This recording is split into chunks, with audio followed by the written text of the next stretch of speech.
My favorite warm-up is any warm-up I don't have to do.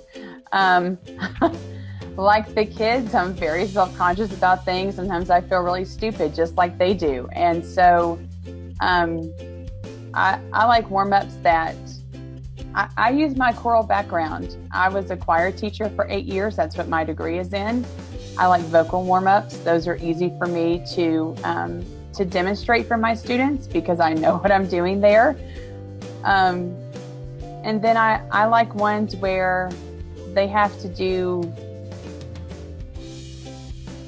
not strange things, but they're really over moving their bodies. I try and remind them that, we don't have a camera zooming in on every little feature, and the bigger they can go, even if it's overly exaggerated and really crazy looking, that, so any warm-up we can do, that to me is the most fun.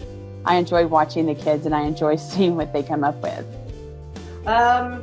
My favorite warm-up when they walk in the door is the numbers game, where they stand shoulder to shoulder, put their head down, and they all have to count off. And there are some days where they are able to nail it in like the first try, and then there are some days where they are all over the place and they can't get that done to save their lives, and it takes 5 minutes. It's a great way to get them focused. And then they love the environment game, where one person goes, "I'm a tree," and then everybody jumps in. The hardest part is making sure they don't jump in at the same time. So I usually tell them if 2 people go up at the same time and they don't, if they both speak at the same time, they're both out. So, but everybody wants to join in and make the big picture. And so they have fun with that without making too many risks. It's a way to get them in, get them engaged, seeing a big picture, working together. My favorite warm-up is one that I learned at BATS, Bay Area Theater Sports. It's a great big soft beach ball.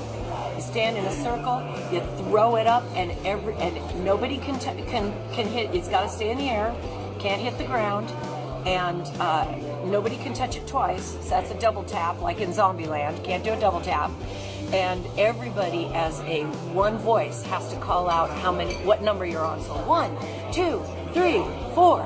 And it is wonderful for releasing the chi, because your arms are up in the air and everything is moving, and they're allowed to move out of the circle to get the ball, and so it becomes a kind of a free-for-all, and it's a blast. They love it. I like Kitty Got a Corner. That's one where everyone circles up, and you've got one person who goes from door to door asking, Kitty got a corner? So you're asking for a home? And they go, no, go next door. And while that's happening, people in the back have to switch quietly and make eye contact and move. And Kitty has to try to get into their spot to find on your home.